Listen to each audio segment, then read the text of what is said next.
तर आपलं स्वागत करीत आहे विद्या कोचिंग क्लासेस मध्ये. तर आज आपण 7वा प्रकरण पाहणार आहोत, सम आणि विषम संख्या. चौथी स्कॉलरशिप साठी समसंख्या काय राहतात ते आपण पहिले जाणून घेऊ. ज्या संख्येला 2 ने निशेष भाग जातो ती समसंख्या असते. यालाच आपण असं पण म्हणू शकतो सम संख्येच्या एकक स्थानी म्हणजे शेवटचा अंक 2, 4, 6, 8 किंवा 0 यापैकी कोणताही एक अंक असतो. विषम संख्येच्या शेवटी काय असणार? 1, 3, 5, 7, 9 ठीक आहे, त्या विषम संख्या असतात. चला आपण प्रत्यक्ष प्रश्नाला सुरुवात करू. 1 ते 100 या संख्यामध्ये 3 अंकी विषम संख्या किती आहेत असा आपल्याला प्रश्न विचारला. 1 ते 100 मध्ये जर आपण पाहिलं तर 3 अंकी एकच संख्या आहे. ती आपल्याला 3 अंकी पाहिजे 1 ते 100 मध्ये. ती एकच संख्या आहे आणि त्याच्यामध्ये त्यांनी काय विचारलं? विषम संख्या. आता ही समसंख्या आहे का विषम संख्या? शेवटी शून्य असल्यामुळे ही झाली समसंख्या. विषम संख्या आहेत का 1 ते 3 अंकी कोणती 1 ते 100 मध्ये? नाही, 1 ते 100 मध्येच पाहिजे होते. तर अशी एकही संख्या नाही. त्याच्यामुळे याचं उत्तर पर्याय क्रमांक 4. पुढचा आहे, पुढीलपैकी 3 अंकी सर्वात मोठी समसंख्या कोणती? तर सर्वात मोठी समसंख्या पाहिजे. ठीक आहे. 3 अंकी पाहिजे. ही पण 3 अंकी आहे. ही पण 3 अंकी आहे. ही पण 3 अंकी आहे. ही पण 3 अंकी आहे. परंतु हे हे काय आहे झाले 998 याच्यामध्ये सर्वात जास्त आहे. ठीक आहे. 998 988 ही लहान ही संख्या आहे. इथं 100 आणि 102 ह्या तर 2 लहानच आहे. परंतु ह्या 2 मध्ये जर पाहिलं तर 998 ही सर्वात मोठी संख्या आहे. त्याच्यानंतर पुढचा आपण जर प्रश्न पाहिला इथं तिसरा प्रश्न पाहू. 56 या संख्येच्या आधी क्रमाने येणारी 6वी समसंख्या. 56च्या आधी येणारी 6वी समसंख्या आपण पाहू. इथे याच्या आधी विचारली हा. ठीक आहे. ही 56 आहे. 56च्या आधी येणारी पहिली समसंख्या आहे 54. याच्या आधी येणारी नंतर आहे 52 आहे. 50 आहेत. ठीक आहे. एक एक न आपल्याला समसंख्या असतात. 48, 46 क्रमाने येणारी मग 6वी संख्या काय आहे? पहिली, दुसरी, तिसरी, चौथी, 5वी आणि 6वी संख्या झाली. म्हणजे याचं उत्तर आहे 44. 44 उत्तर पर्याय क्रमांक 1 मध्ये आहे.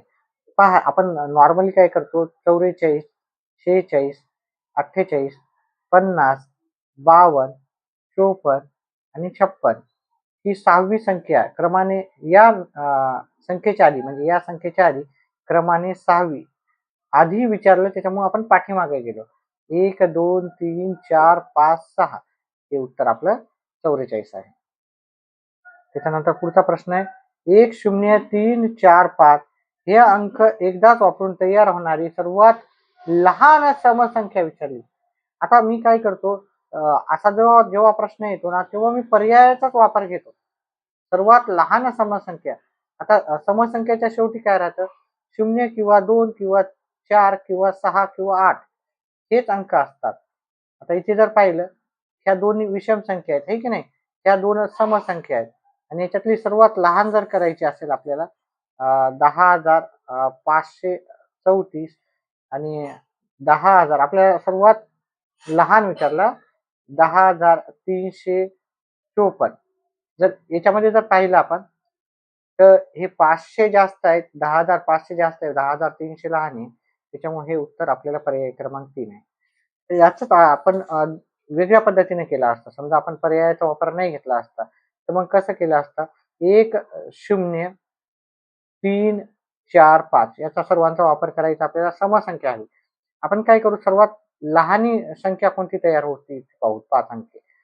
तर सर्वात लहानी जी संख्या तयार होईल ती 1 त्याच्यानंतर 0 त्याच्यानंतर लहानी संख्या, त्याच्यानंतर लहानी संख्या, त्याच्यानंतर लहानी संख्या. पण ही कोणती झाली? ही विषम संख्या तयार झालेली आहे. आपल्याला विचारलं समसंख्या. मग फक्त हा शेवटचा अंक आपल्याला जो समसंख्येचा आहे तो आपण इकडे न्यायचा. हा इकडे शिफ्ट करायचा.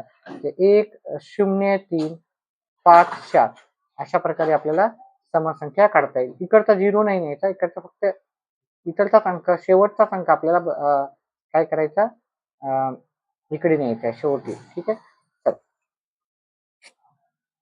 पुढीलपैकी कोणत्या स्थानावरील अंकाची स्थानिक किंमत विषम संख्या असू शकते?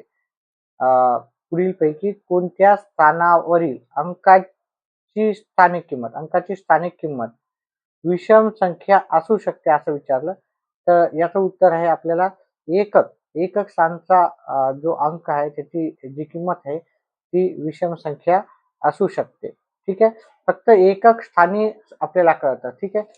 कारण आपल्याला सांगितलेलं आहे की एकक स्थानचा अंक जर पहा दशक स्थानी समजा मी असं लिहिलं, समजा ही संख्या घेतली 2. दशक स्थानी मी ती 7 लिहिली. ती विषम जरी असली तर ही विषम संख्या होणार आहे का नाही? ठीक आहे. अजून एक उदाहरण घेऊ. ही दशक स्थानी काय आहे 5 आहे.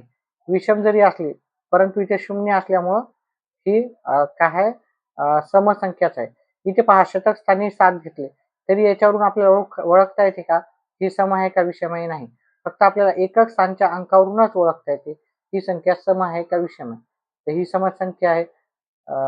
जर आपण असं पाहिलं तर ही विषम संख्या आहे की नाही, फक्त शेवटच्या अंकावरूनच आपल्याला ओळखू येतं. त्याच्यामुळं याचं उत्तर आहे एकक स्थानचा अंक. पुढचा प्रश्न आहे, दोन विषम संख्येच्या बेरीजला दुसऱ्या एखाद्या विषम संख्येने निशेष भाग जात असेल तर येणारा भागाकार दर्शवणारी संख्या पुढीलपैकी कोणती असू शकते? पहा थोडा किचकट प्रश्न आहे. मला वाटते प्रश्नामध्ये थोडं सुधारणा हवी होती. तरी पण आपण एक उदाहरण घेऊ. दोन विषम संख्या मी काय करतो, ह्या दोन विषम संख्या घेतो आणि याला आपल्याला विषम संख्येनं भाग जाईल का याला, तर 5 न भाग जातो आहे की नाही.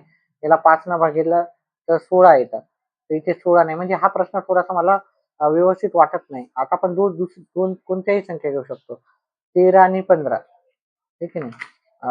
दोन विषम संख्येच्या बेरीज दिल्या, या दोघांची बेरीज केली आणि त्याला विषम संख्येनं याला तर विषम संख्येनं भाग जातच नाही. ठीक आहे, 7 न भाग जातो. 7 न भाग गेला तर 28 ला आपल्याला उत्तर येते 4. इथे 4ही नाही. तर मग दर्शवणारी संख्या ही थोडासा प्रश्न मला वाटतं कुठेतरी व्यवस्थित विचारला नाही किंवा चुकीचा प्रश्न आहे. चला पुढचा आहे, पुढीलपैकी कोणते विधान असत्य आहे? दोन विषम संख्याचा गुणाकार विषम संख्या असते हे बरोबर आहे. दोन विषम संख्याची बेरीज विषम संख्या असते नाही. दोन विषम संख्याची बेरीज नेहमी समसंख्यात असते. आता आपण इथे जरी पाहिलं 27 आणि काय घेऊत आपण, हे जरी पाहिलं तर आपण दोन विषम संख्याची बेरीज जी येणार ती नेहमी समसंख्यात असते. तर हे विधान चुकीचं आहे. नाही, कोणते विधान सत्य आहे विचारलं, तर दोन विषम संख्येचा गुणाकार नेहमी विषम संख्येत असते हेच सत्य आहे. ठीक आहे. कोणत्या पण दोन विषम संख्येचा गुणाकार करा तो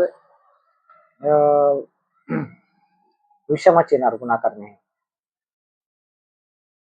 5 क्रमवार समसंख्याची बेरीज पुढीलपैकी कोणती असेल? 5 क्रमवार समसंख्याची बेरीज आपल्याला विचारलं.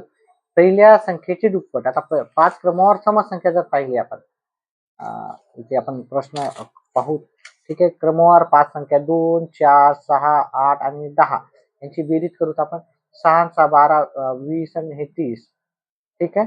हे 30 उत्तर आलं. आपण 5 क्रमवार संख्या पाहिल्या. ठीक आहे. संख्येची बेरीज पुढीलपैकी कोणती असू शकते? पहिल्या संख्येची दुप्पट. ही पहिल्या संख्येची दुप्पट आहे का? नाही. हे चुकीचं झालं.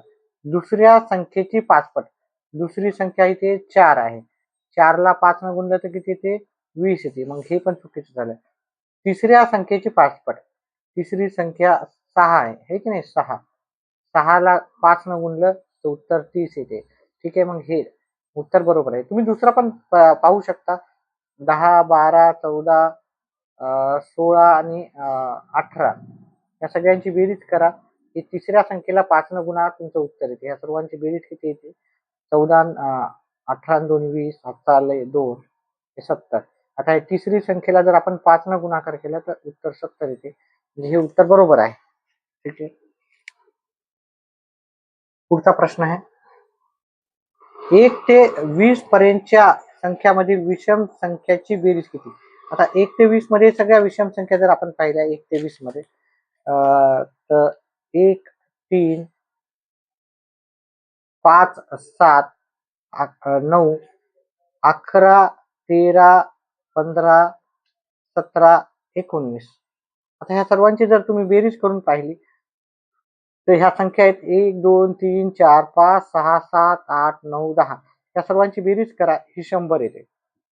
त्याचा एक फॉर्म्युला आहे, करून पहा. 1 आणि 2 3 आणि 1 4 9 16 16 9 25 26 27 28 29 34 34 मध्ये मिळवले 41 होतात. 41 मध्ये 50 ला 0 हातच्याली 5 5 6 7 8 9 10 10.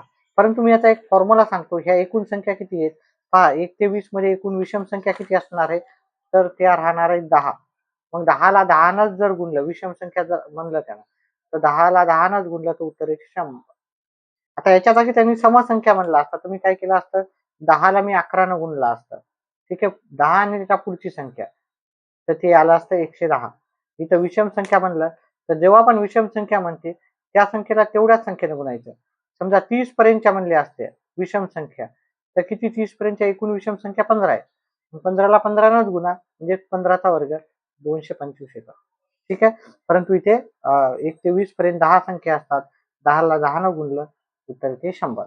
अशा प्रकारे आपण हा सराव स्वाध्याय पाहिलेला आहे. स्वाध्याय क्रमांक 7. स्वाध्याय क्रमांक 8 साठी पाहण्यासाठी आपल्या चॅनेलला सबस्क्राईब करा आणि असेच आपले व्हिडिओ पाहत चला. व्हिडिओ पाहिल्याबद्दल धन्यवाद. आपला दिवस शुभ जाओ.